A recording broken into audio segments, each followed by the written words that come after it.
ಔಷಧಿ ವ್ಯಾಪಾರಿಗಳ ಮುಷ್ಕರಕ್ಕೆ ಬೆಂಗಳೂರಿನಲ್ಲಿ ಯಾವ ರೀತಿಯ ಪ್ರತಿಕ್ರಿಯೆ ಸಿಗ್ತಾ ಇದೆ ಅನ್ನೋದನ್ನು ನೋಡಿದ್ವಿ. ರಾಜ್ಯದ ಬೇರೆ ಬೇರೆ ಜಿಲ್ಲೆಗಳಲ್ಲೂ ಕೂಡ ಪರಿಸ್ಥಿತಿ ಹೇಗಿದೆ ಅನ್ನೋದರ ಡೀಟೇಲ್ಸ್ ನಿಮ್ಮ ಮುಂದೆ. ಮೊದಲನೇದಾಗಿ ಬಳ್ಳಾರಿ ಜಿಲ್ಲೆಯಲ್ಲಿ ಮೆಡಿಕಲ್ ಬಂದ್ಗೆ ಬೆಂಬಲ ಸಿಗ್ತಾ ಇದೆ.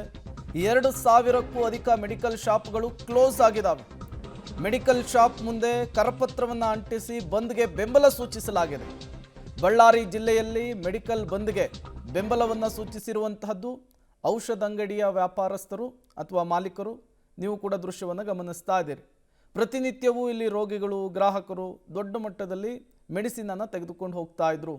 ಬಟ್ ಇವತ್ತು ಬಳ್ಳಾರಿಯ ಉದ್ದಗಲಕ್ಕೂ ಕೂಡ ಔಷಧಿ ಮಾರಾಟ ಹಾಗೂ 50% ರಿಯಾಯಿತಿ ದರದಲ್ಲಿ ಔಷಧಿಗಳನ್ನು ಮಾರಾಟ ಮಾಡೋದನ್ನ ಖಂಡಿಸಿ ಇವತ್ತು ಆಲ್ ಇಂಡಿಯಾ ಔಷಧಿ ಮಾರಾಟಗಾರರ ಸಂಘದಿಂದ ಇವತ್ತು ಬಂದ್ಗೆ ಕರೆ ಕೊಟ್ಟಿದ್ದರ ಭಾಗವಾಗಿ ಬಳ್ಳಾರಿಯಲ್ಲೂ ಸಹಿತ ಬಳ್ಳಾರಿ ಮತ್ತು ವಿಜಯನಗರ ಜಿಲ್ಲೆಯಲ್ಲಿ ಸುಮಾರು 2,000ಕ್ಕೂ ಅಧಿಕ ಮೆಡಿಕಲ್ ಶಾಪ್ಗಳಿಗೆ ಬೀಗ ಹಾಕೋದ್ರ ಮೂಲಕ ಇದೀಗ ಪ್ರತಿಭಟನೆಗೆ ಸಾಥ್ ಕೊಟ್ಟಿರುವಂಥದ್ದು. ನಾನೀಗ ಬಳ್ಳಾರಿಯ ಒಂದು ಪ್ರಮುಖ ಬಳ್ಳಾರಿಯ ರಾಯಲ್ ಸರ್ಕಲ್ ಇರತಕ್ಕಂಥ ಒಂದು ಮೆಡಿಕಲ್ ಶಾಪ್ನ ಮುಂಭಾಗದಲ್ಲಿ ಗಮನಿಸಬಹುದು. ಇಲ್ಲಿಯೂ ಕೂಡ ಮೆಡಿಕಲ್ ಶಾಪ್ಗೆ ಬೀಗವನ್ನು ಹಾಕೋದ್ರ ಮೂಲಕ ಒಂದು ಪಾಂಪ್ಲೆಂಟ್ ಅನ್ನು ಅಂಟಿಸಿ ನಾವು ಅಧಿಕೃತವಾಗಿ ಅಂದ್ರೆ ಒಂದು ಬಂದ್ಗೆ ಬೆಂಬಲವನ್ನು ಕೊಡೋದ್ರ ಮೂಲಕ ಇವತ್ತು ಬಂದ್ ಮಾಡ್ತೀವಿ ಅನ್ನುವಂಥ ನಿಟ್ಟಿನಲ್ಲಿ ಒಂದು ಪಾಂಪ್ಲೆಂಟ್ ಕೂಡ ಹಾಕಿರುವಂಥದ್ದನ್ನು ಗಮನಿಸಬಹುದು. ಅಂದ್ರೆ ಆಲ್ ಇಂಡಿಯಾ ಕೆಮಿಸ್ಟ್ ಸ್ಟ್ರೈಕ್ ಅನ್ನುವಂಥದ್ದನ್ನ ಅಂದ್ರೆ ಇಲ್ಲಿ ಪ್ರಮುಖವಾಗಿ ಒಂದು 3 ಬೇಡಿಕೆಗಳನ್ನ ಇಟ್ಟಿರುವಂಥದ್ದು.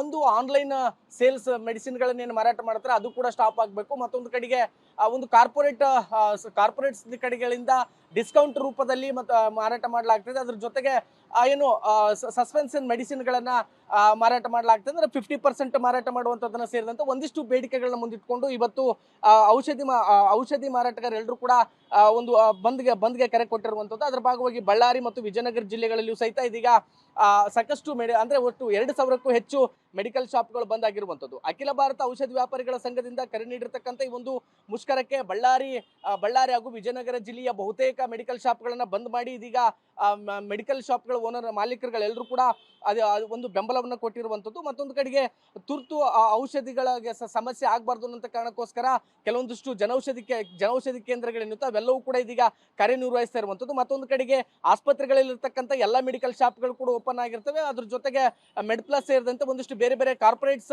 ಮೆಡಿಕಲ್ ಶಾಪ್ಗಳಿದೆ ಅವೆಲ್ಲವೂ ಕೂಡ ಓಪನ್ ಆಗಿರ್ತವೆ. ಅದರ ಪ್ರಮುಖವಾಗಿ ಇದೀಗ ಗ್ರಾಮೀಣ ಮತ್ತು ಹೋಬಳಿ ಭಾಗದಲ್ಲಿರ್ತಕ್ಕಂಥ ಮೆಡಿಕಲ್ ಶಾಪ್ಗಳು ಬಂದ್ ಆಗಿರೋದ್ರಿಂದ ಗ್ರಾಮೀಣ ಭಾಗ ಮತ್ತು ಹೋಬಳಿ ಭಾಗದಲ್ಲಿರ್ತಕ್ಕಂಥ ರೋಗಿಗಳು ಪರದಾಡ್ತಕ್ಕಂಥ ಪರಿಸ್ಥಿತಿ ನಿರ್ಮಾಣವಾಗುತ್ತೆ. ಅದ್ರ ಜೊತೆಗೆ ಇವತ್ತು ಬಂದ್ನ ಭಾಗವಾಗಿ ಏನು ಮೆಡಿಕಲ್ ಶಾಪ್ಗಳ ಮಾಲೀಕರುಗಳು ಎಲ್ಲರೂ ಕೂಡ 12 ಗಂಟೆ ಸುಮಾರಿಗೆ ಜಿಲ್ಲಾಧಿಕಾರಿಗಳಿಗೆ ಮನವಿ ಪತ್ರವನ್ನು ಕೊಡೋದ್ರ ಮೂಲಕ ನಮ್ಮ ಬೇಡಿಕೆಗಳನ್ನ ಈಡೇರಿಸಬೇಕು ಅನ್ನುವಂಥ ನಿಟ್ಟಿನಲ್ಲಿ ಮನವಿ ಪತ್ರವನ್ನು ಕೂಡ ಕೊಡಲಾದ್ರೆ ಒಟ್ಟಾರೆಯಾಗಿ ಆಲ್ ಇಂಡಿಯಾ ಮೆಡಿಸಿನ್ ವಿಚಾರಕ್ಕೆ ಸಂಬಂಧಪಟ್ಟಂತೆ ಇದೀಗ ಔಷಧಿಗಳ ಮಾರಾಟಗಾರರು ಕೊಟ್ಟಿರ್ತಕ್ಕಂಥ ಮುಷ್ಕರಕ್ಕೆ ಬಳ್ಳಾರಿಯಲ್ಲಿ ಕೂಡ ಉತ್ತಮ ರೆಸ್ಪಾನ್ಸ್ ಸಿಕ್ಕಿರುವಂಥದ್ದು. ಅದರ ಭಾಗವಾಗಿ ಬಳ್ಳಾರಿ ಮತ್ತು ವಿಜಯನಗರ ಜಿಲ್ಲೆಯ 2,000ಕ್ಕೂ ಹೆಚ್ಚು ಮೆಡಿಕಲ್ ಶಾಪ್ಗಳು ಕೂಡ ಬಂದ್ ಆಗಿವೆ.